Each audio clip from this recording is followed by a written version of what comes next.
Okay. And so approval of the minutes. Any comments, questions? Yeah, thank you. Any motion to I have a approve? comment, since, one of the comments. The date on the minutes is the wrong date, so I've corrected that. Oh, Of course, I discovered it as soon as I sent it to Carol.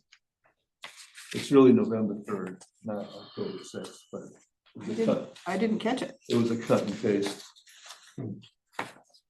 And the other thing I would, Oh, yeah, it is pretty big. So that should be November. yeah. Then attached to the minutes is a historic preservation policies changes, 1031 draft. I'll be referring to this later on the agenda, so thought I would, That's from the comp plan, right? from the comp plan, yeah. Yeah. Okay. Our input to the comp plan. Okay. Do I hear a motion? I will move to approve the minutes with the adjustment on the date. Second? I'll second that. And then Jason, we left some time for you on the minutes. We want to know what's going on.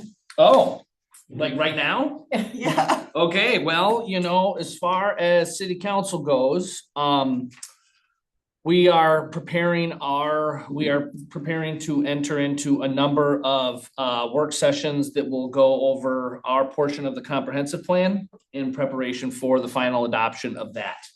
Most of the other levels of folks have completed their work, and so it's now on its way to us. There shouldn't be a whole lot of changes I don't suspect that there's going to be a whole lot of changes from council because all the other groups have done their part. So we'll see how that all works out, but there's going to probably be about at least four work sessions that we are going to need to do over the course of the next few months to hear all of the parts and pieces of that and weigh in on it. So that is a big one. One of the things that we just recently completed, which has been several years in the making and something that I was pushing for, was an update of the council policies and operating guidelines. The ones that we had had been made decades ago and were quite inadequate for what we are doing today. And so a subcommittee of Council President Hensley, Councilor Davis, and I worked with City Attorney and Maya to get that updated. And so that has now gone across the finish line, which is great. The next things that we'll be moving into is a subcommittee was formed some time ago to talk about updates to the city charter. The city charter is going to be a big one because anything that changes in that has to be voted on by the citizens. And so we're going to start to look at that to see what kind of needs to happen in there. We have a bubble list that has been growing for years of things that need to be addressed, but I suspect that there's a lot more. And so we're going to start talking about how we tackle that. Either make a ton of changes and put it all up for a vote and see if it all goes through, or make the changes or propose the changes in individual votes to see what passes and what fails. And so we will go from there. The other big thing is progress continues on closing down the urban renewal district. All the money that can be spent on all the projects has pretty much been spent, and it has always been this council's position that the district will close so that all of the junior taxing districts can reap the benefit of all the work that was put into that, and them foregoing the increased taxes for this purpose. There is just a debate on whether we want to close it by ordinance or by resolution. If it's closed by ordinance, then it is closed permanently. And if you want to try and do it again, then it has to go all through the whole process all over again. If you close it by resolution, then it essentially goes dormant and can be reactivated. But the legal question is, whether it can be reactivated with the existing boundaries of the original one, or whether a new one can be formed underneath that, or underneath that board. So that is some of the stuff that we're looking at. As far as my other thing, with the Willamette Falls Landing Heritage Area Coalition, we have moved squarely into the historic Westland City Hall. The offices upstairs have been rented to advocate members of the group. So the Willamette, the Locks Foundation is renting an office. Oh, cool.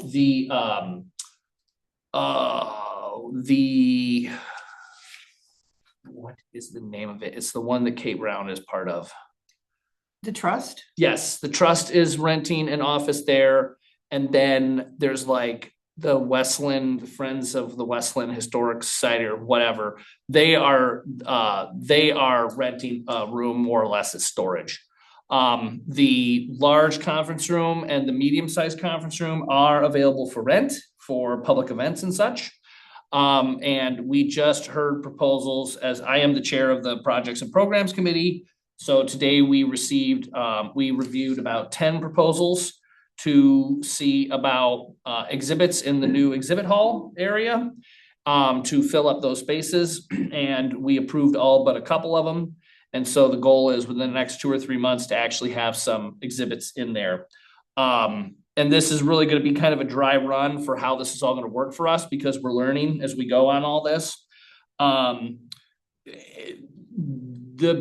There are office hours. There are open hours Wednesday, Thursday, Friday, and Saturday. We're probably going to shave it down to just Thursday through Saturday.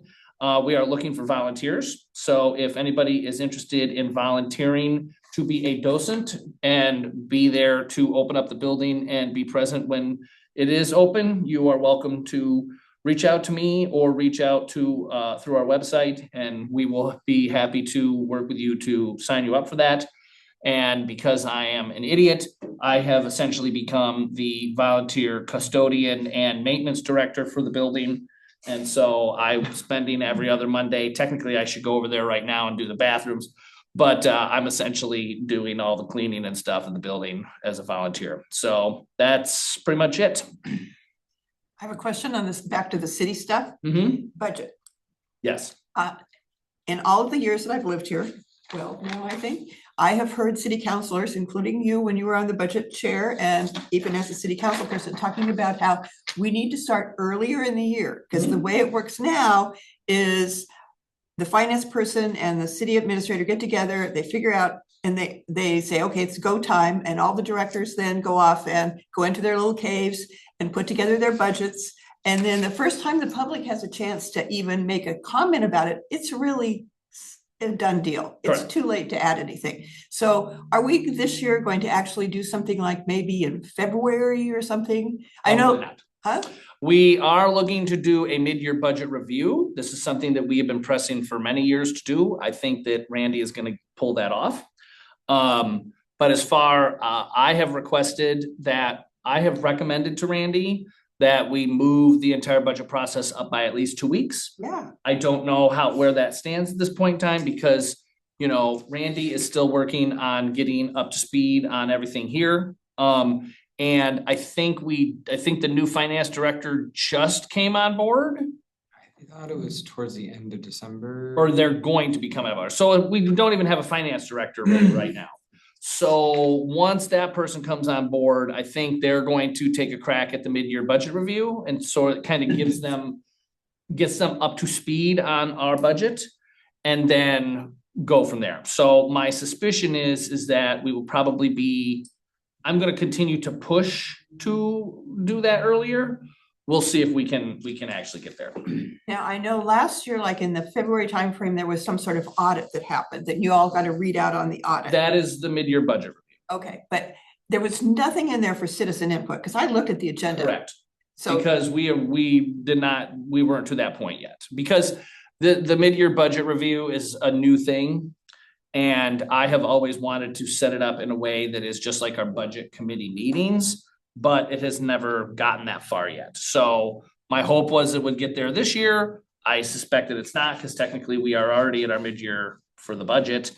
With the new finance director not even on board yet. So that is where that is at. As far as the budget goes, you know,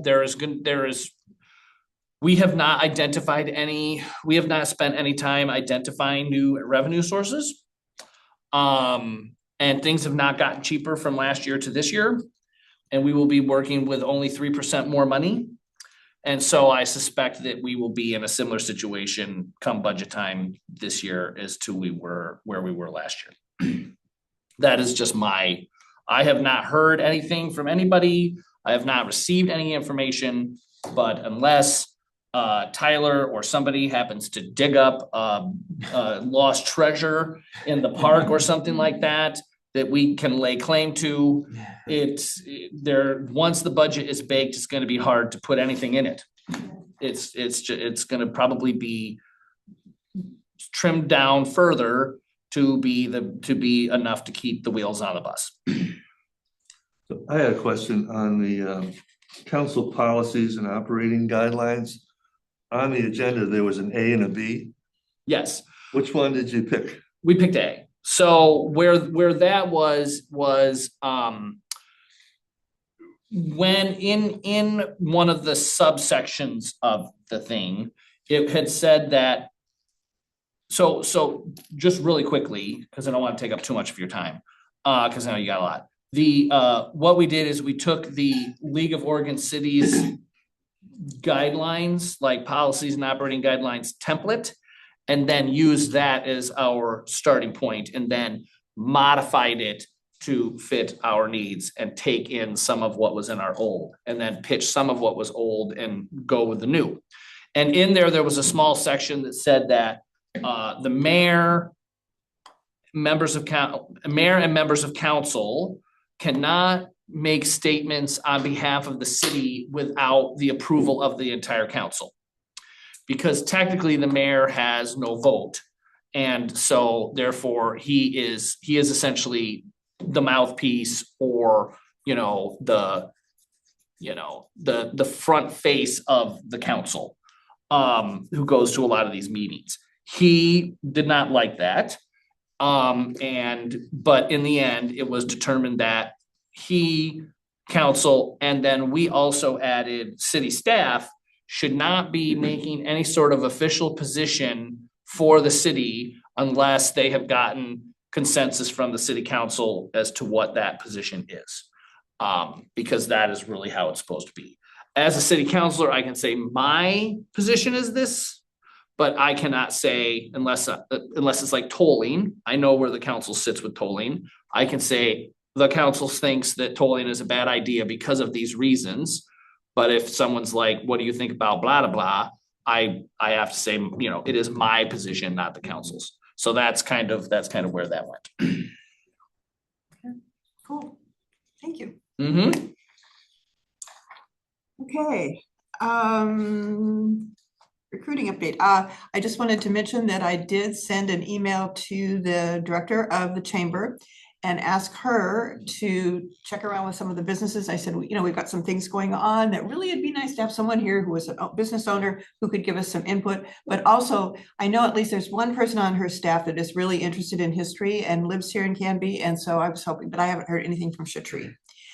So my next step, and you may have to help me with this one, is I am going to start calling some architectural firms. I've got some names and I'm going to start in Portland. They would be Portland people, and seeing if we can get an architect on that has some experience with design review and with historic houses.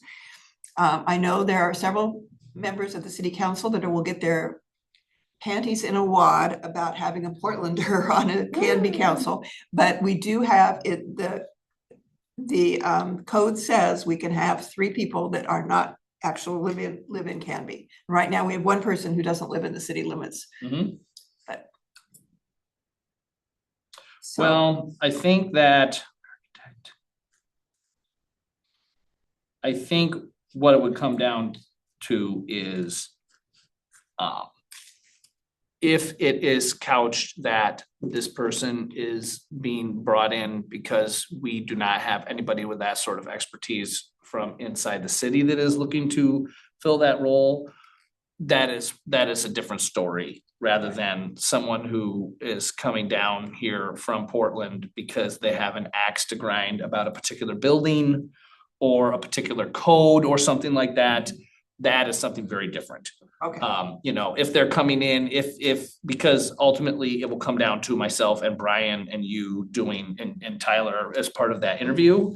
And if they come in, you know, guns a-blazing, that they're going to, you know, turn everything upside down, you know, people are not gonna go for that. But if they're like, yeah, I wanna make sure that you don't, you know, that the work is done, that's a different story. yes. In fact, it's one of the requirements of the National Park Service and the Secretary of Interior Standards that we are supposed to have somebody on our board with a expertise in architecture. So, and we don't. That's okay. Cool.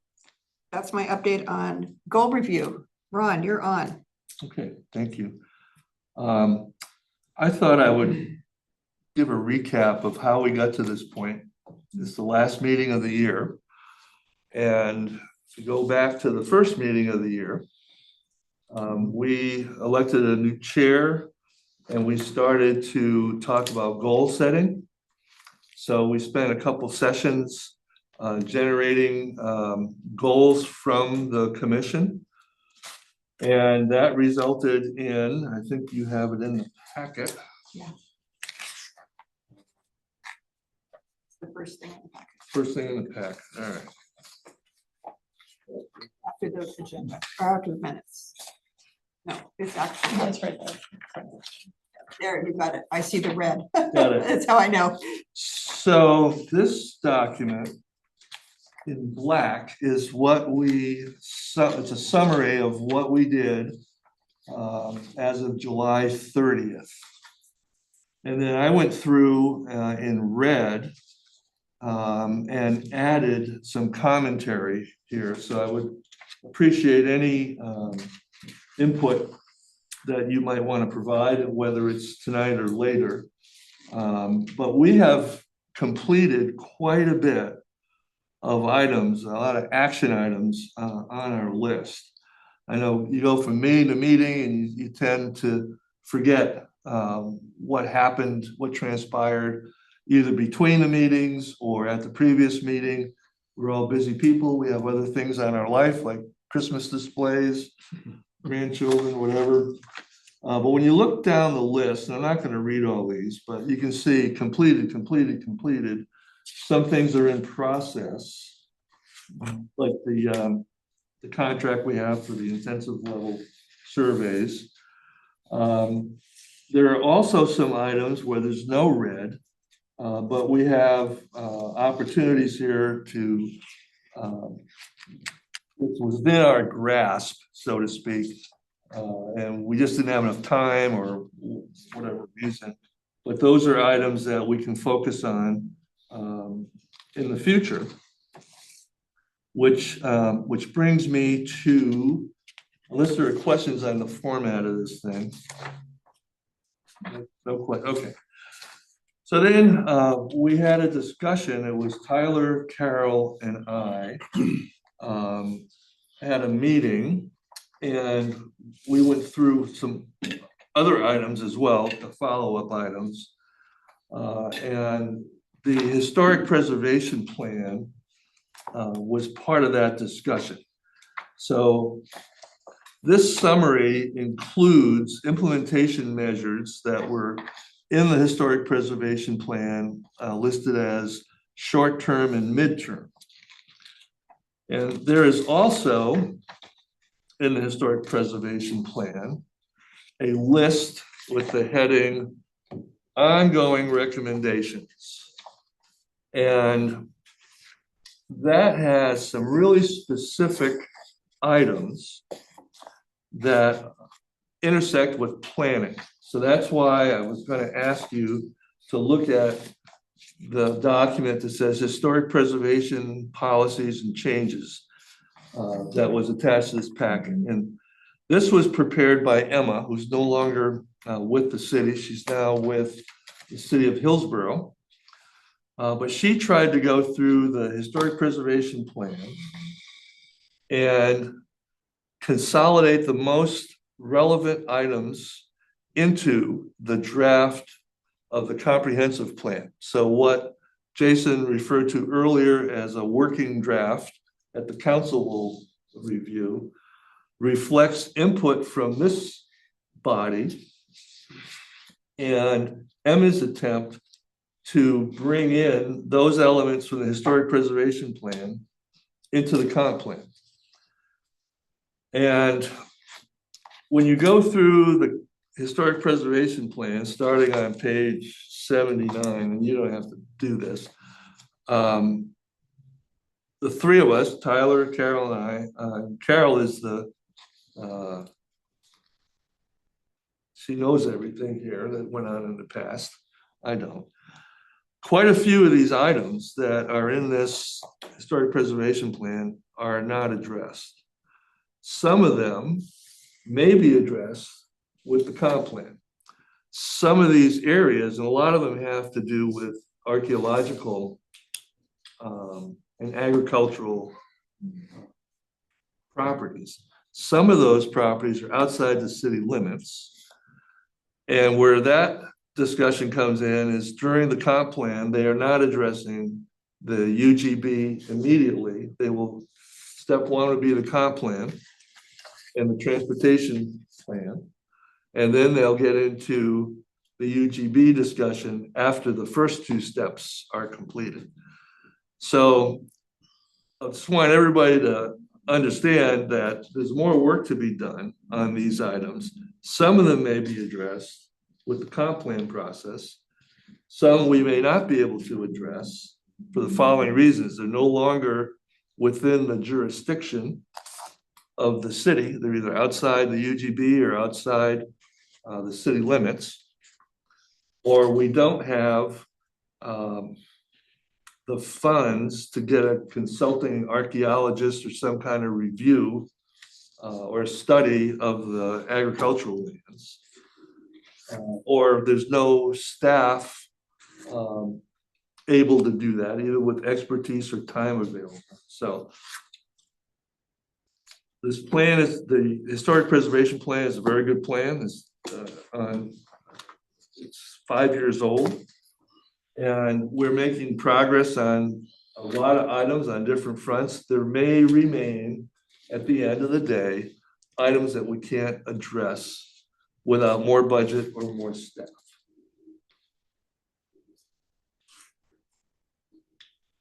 Carol or Tyler, did I miss? I think one of the really positive things that's happening outside of this group and outside of Canby is that there is a rulemaking process going on that addresses the agricultural lands and the archaeology and, you know, what do you do when you dig and what's the rules for that? And that rulemaking is happening now. The really good news is that there was a CLG workshop that Tyler was there, I was there, Ron was there. And one of the people who spoke was Kimberly Fitzgerald, who is the planner, one of the planners in the city of Salem. She's also an archaeologist. And they're ahead of the rulemaking. They've already put together the process that people are to follow. And Kimberly is really tight with SHPO, and SHPO folks are in the room in that rulemaking. So I'm guessing that whatever she's done has been vetted by that group, or they're probably even asking for her input because she's worked with the tribes in the area that covers Salem to make sure that's complete. The other thing that happened, which was awesome, was Chris Bailey was there on the call. Chris Bailey is with the THPO for the Grand Ronde. And he said, I got really excited about this. He said that he has been working with a small community in the Grand Ronde footprint and they have put together that same sort of thing for a small community that has limited staff. And he felt really good about it. And if he feels good about it, you know, he's the person we're going to be dealing with in terms of getting tribal input. And so I really like that. Now, the problem is he didn't share it with us. So I'm hoping I've got a send an email to Curry and say, when are we gonna get to see that? Because as soon as, that's something that we can use. It means we don't have to create something new. And Don Hardy has been great about getting our input. I really appreciate that a lot. And I think, and he's really aware of what's going on with the rulemaking and understands how that's gonna have to be folded in. So I did let him know about what Kimberly has done and gave him Kimberly's contact information. And then I volunteered to call Chris and see if we can get something from his end. So I feel really good about like, hey, we're making progress in an area where I wasn't sure we'd ever make any kind of progress. So those properties that are called out as in the historic preservation plan, in land use in Oregon, the city cannot force an annexation. So you can only have an annexation when the property owner agrees to it. So some of those that are outside the current city limits won't get the review that maybe they deserve until they petition them to come into the city. And that's where the UGB comes in as well. You can't annex something that's not within your urban growth boundary. And I think that is a little more of a sensitive item for the council eventually to address. But you have to have the transportation and infrastructure systems in place. All the utilities have to have a plan, because what's the use of growing out to those urban growth boundaries if you can't serve it? So if you have any questions, I'm happy to respond. And if you have any comments on that summary, let me know, and we'll keep it running, keep it updated as we go forward. Thank you. Any comments or questions? In your packet, you have, and I think it might be at the very end, yes, it's the very last thing in the packet. It's potential projects. We had talked last time about the fact that we're gonna have this sort of gap between between our COT grants, where we have some time to do some stuff that maybe, yes, that's in our control, that we don't have to answer to the grant gods about. And so some of this is stuff we do every year. The historic preservation plan, month plan. I put this out not to say this is what we should do, but this is just some thoughts. And so I'm looking for, we don't have to stick to this one. We can have other thoughts, but I just want to make sure that we've got sort of thoughts about what we're going to be doing from May on until we get our next CLG grant. And I can start putting things up on the easel, maybe. Carol, when we met with Curry Gill for the 5-year review, she had suggested some items, and maybe we should go through her report. We won't have time to do that tonight, but go through the report and flag those items that should be added to the list so they can be considered and maybe prioritized. I do have one of those on here, the set up design standards. Yeah. Yep, so that one I got on here. I'd have to go back and look at the list. But yeah, that was one of the ones. Oh, and then outreach. Do I have outreach on here? That's another thing she said, annual. Oh, yes, I do. 2 of them. Annual outreach plan for owners of existing designated properties. So I got 2 of them on here that came right straight off of that report, but I might have missed some. Those 2 really resonated for me. The you listed plagiarize, best practice design standards. Yeah. I think in the public sector, we call it best management practices because it's all public. The plagiarism seems It's just, yeah. negative term, but it's more than just design standards, isn't it? We want to look at any best practice we can find. Yeah, I think I was just focused on that particular one because I thought design standards works perfectly with, if we're going to be doing design review training, then that's perfect to have that there too. And I think the design review training, I sent you all the link, so I just want to make sure you all got it to the 1 hour YouTube video that goes through the standards. The best part of that is what I found, which was that signage piece. That is really great because that's real life. It's from San Francisco. It's for an area that's actually in a conservation district, and a conservation district is like historic designation on steroids. There's a lot of protection when a conservation district, but it's the signage standards, and it's great because you can see how they're applying them, and they have those photos and you can see what it looks like. So there's a lot more material like that than I thought there was. So I think after we go through the training in February, that one of the things we'll do is I'm just going to put it on the agenda every time that we do like a 15-minute design discussion. And maybe we're looking at signage, maybe we're looking at outbuildings like ADUs or sheds, and maybe another time we're looking at windows. Oh my God, not windows. Windows are bad. But yeah, so that means we start feeling comfortable just critiquing and knowing what's right and what the criteria says. Okay. I'm gonna put Historic Preservation Month, because that's a given, and we're gonna do that.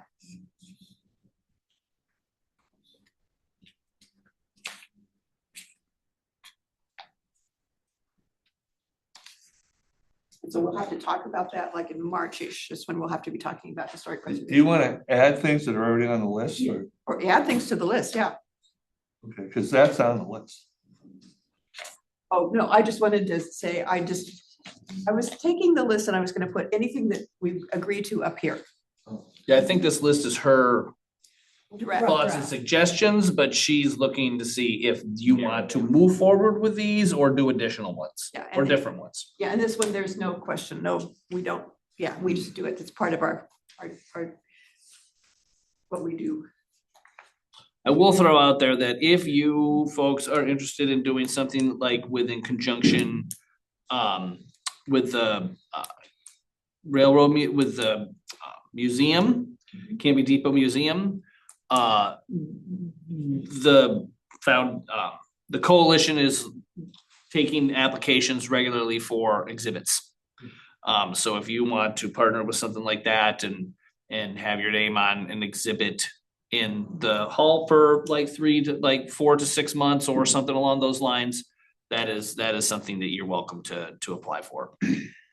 For, you mean at the At Westland? at historic Westland City Hall, yes. Great, that's good. If we're not, Westland, I mean, exhibits sort of are not our thing here. No. Yeah, but we can reach out. I will tell you, one of the things that I got really excited about is Marissa has gotten grant funding, and she's putting in a display cabinet, I guess, on a wall cabinet in the library. Are you familiar with it, what she said? I am not. Oh, it's so totally cool because this is the 2026, in addition to being the 250th anniversary, is also the 10-year anniversary of this building. And so what okay. she's doing is she's gathering up information. She wanted to tour the depot mainly because she wants to see what they have so that they could build a display in the using that display case. And one of the things it was really fun to talk to her because there's a lot of critical dates for the library. It's, when it 1937 is when they got the WPA funding, and that's really when the library became part of the city infrastructure. So that is another date to remember. And then when the library moved in 1961, they moved from the city council chambers to their own space. That's another critical date. So I think she's putting together a timeline, and she's getting some good photos and artifacts that she can put there. So I was thinking that we could do something as well. I was just thinking about that, for the 10-year. We have I have a lot of their PDFs, but we can get those blown up and we could put them on, but I don't know where we would do that in this building. There's really not any wall space, but we could do like a chronology with a timeline. This is when, 1870, we've got the plat from 1870 when we named ourselves first time. We've got meeting minutes from 1893 from the first meeting. that the city council had. You can see William Knight's signature at the bottom of the page. He's and in his not very good cursive.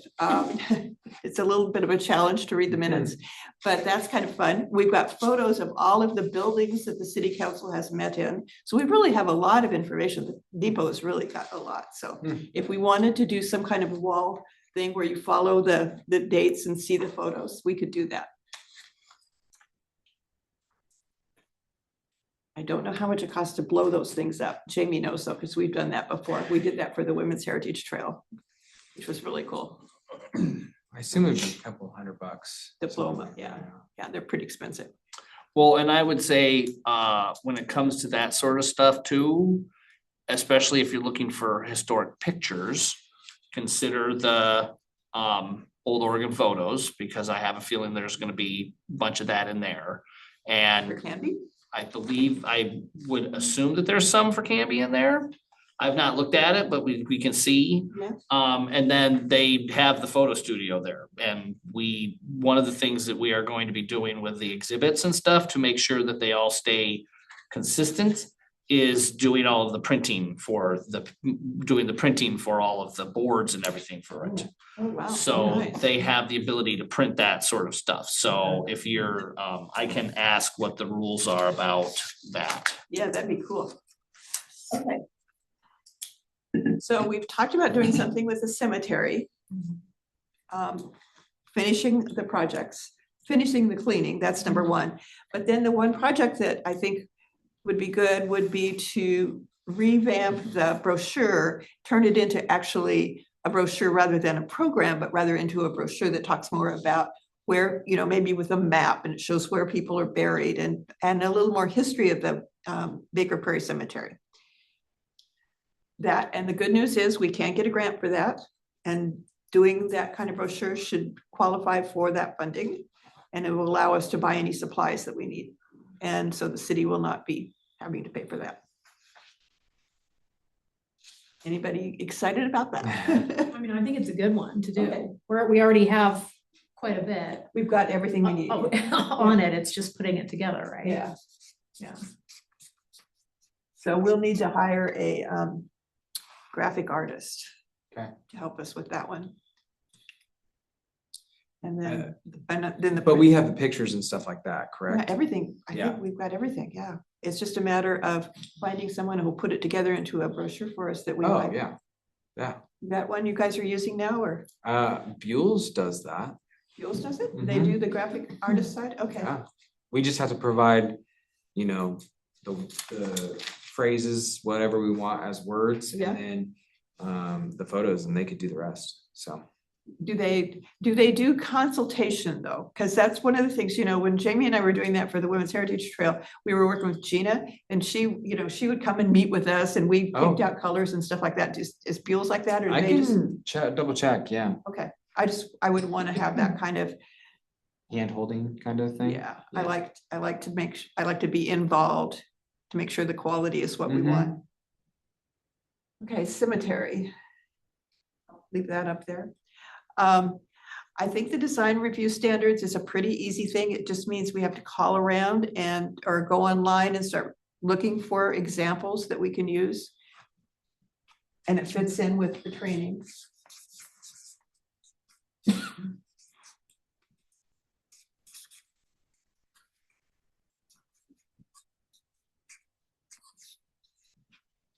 I also like the outreach, so we send a letter to every designated property owner in town and say, this is, these are the benefits that you could get. This is the things that you need to know. If you decide you're gonna put a shed on your property, this is what you need to do, just so that they're aware and not taken by surprise. Because if you get a new person in, a new owner for that property, sometimes they don't know Mhm. what the rules are, if they've not owned a property before. Okay, so outreach.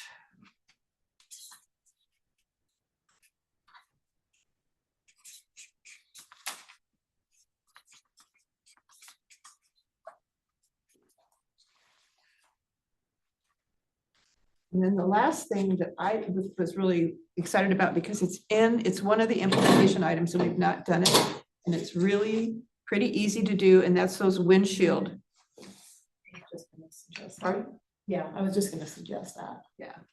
The windshield assessments. So the only thing I have to do is I asked Emma if she could get us maps of those boundaries of those areas that is in the historic preservation plan. Because they're all subdivisions is what they are. And so I haven't, she's gone now, so I have to get back to Dawn and say, can anybody there give me, I don't know, I suppose I could go into CMAP and figure out, but we at least need to know what the boundaries are for each of those subdivisions. And what that we would do with that is if we think there's enough properties there that could be eligible for designation, then we would hire a consultant with our CLG grant to do the intensive level or the reconnaissance level survey. Okay, anything else? How many things do we want to do? That's probably enough. I know. What about the other items that are on this list? Well, those are just suggestions. They're just potential. It's if you want to do them, if you see one on there that looks good, that you think is worth, we can only do so much. There's only a few of us.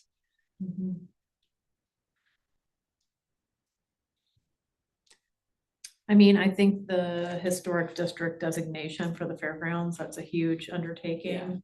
That might be something to revisit at the end of next year. I don't know Well, when it's, what the timeliness of I that is. told, what's his name, Brian, that he and I agreed we would meet in June. Okay. And so, but I can't do a historic district. I mean, we're Yeah, gonna have to it's- hire somebody. Yeah, it's So I think what it's gonna be is we're just doing the things to get ourselves into that position. right. So, and then we can use the CLG grant to hire someone to. But we can. It's important. I just don't know how much we'd be able to Yeah, I think it's really important. get done on that. It's one of my bucket list items is to get a historic district in this town somewhere. Yep.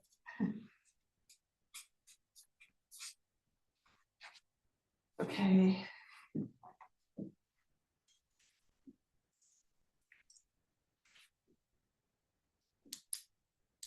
The award program. The only thing I worry about that is it would have to be city funds. I'm not sure. Yeah, don't count on city funds. Well, it wouldn't be a lot. Yeah, I'm telling you, I'm not looking forward to the next budget cycle. How much do you think that would be what are we talking about for funding? Well, I mean, just very rough. Tens of dollars, hundreds of dollars, or thousands of dollars. well, if we give out plaques, well, there'd be a dinner. I mean, if we do this the way the Restore Oregon does it, you pay as you go. So Yeah. it's just another money-making thing. And so people would, With something like that, what I would say is, if that is something that you're looking at, then I would put together what the cost of something like that would look like. Uh-huh. And get that to Tyler to start putting into the folder of things to look at for the next budget cycle. okay, we can do that. Because, I mean, if depending on how much it is, you could see, but yeah, I think it's gonna be rough. Okay. Well, we wouldn't be buying dinner for everybody. We could do something like join us for refreshments and maybe some adult beverages and then hand out plaques. And we could get the plaques probably made at the, Can be trophies. yeah, Mhm. can be trophies. So, and maybe have 2 or 3 awards. Mm-hmm. Yeah, put together a thing, maybe a high, medium, low ask, Yeah. and go from there. Okay, we'll do that. So award program. That, if Tyler's gonna put it in his thing, though, this is something that has to be done pretty soon. Because if you're gonna put it in your ask, Have they even sent you? No, No. I mean, I think we got a little bit of time. okay, I think the first time you folks start to get polled about the budget is what, in like March? That's what I was thinking, yeah. Yeah, I thought it was February, so. it's usually March, but like if you shoot for February to have your That'd be thing good. to him, then we yeah. can go from there. Okay. Anything else?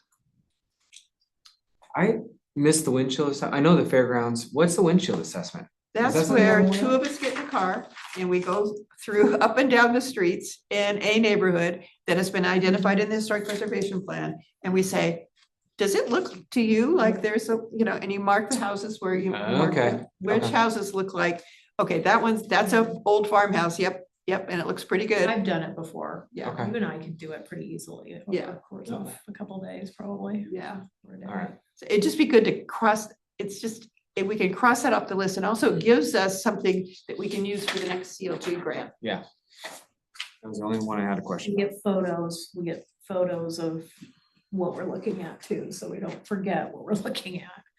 At least that's what we did last time. Okay, Could, on the awards banquet, could that be something that's a fundraiser for the HLC? yeah, we Like, could, could you charge people to come to that for a dinner and, I don't know. yeah, that a I mean, thought? that's the model Restore Oregon uses. I mean, they charge you to apply for their awards. Oh, yeah, and Interesting. it's not cheap. It's like the Yeah. Rock and Roll Hall of Fame. That's why I'm not in. It's not cheap. It's a nickel and dime Yeah. situation. And they Yeah. charge, you pay for the table. And, Yeah, and you okay. pay for, and we could do that. I don't know. But you're just saying start out as refreshments for the first year. Yeah, we could and just kind of build it have a up. really Yeah.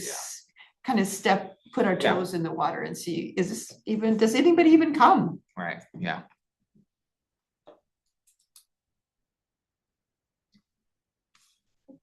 Okay.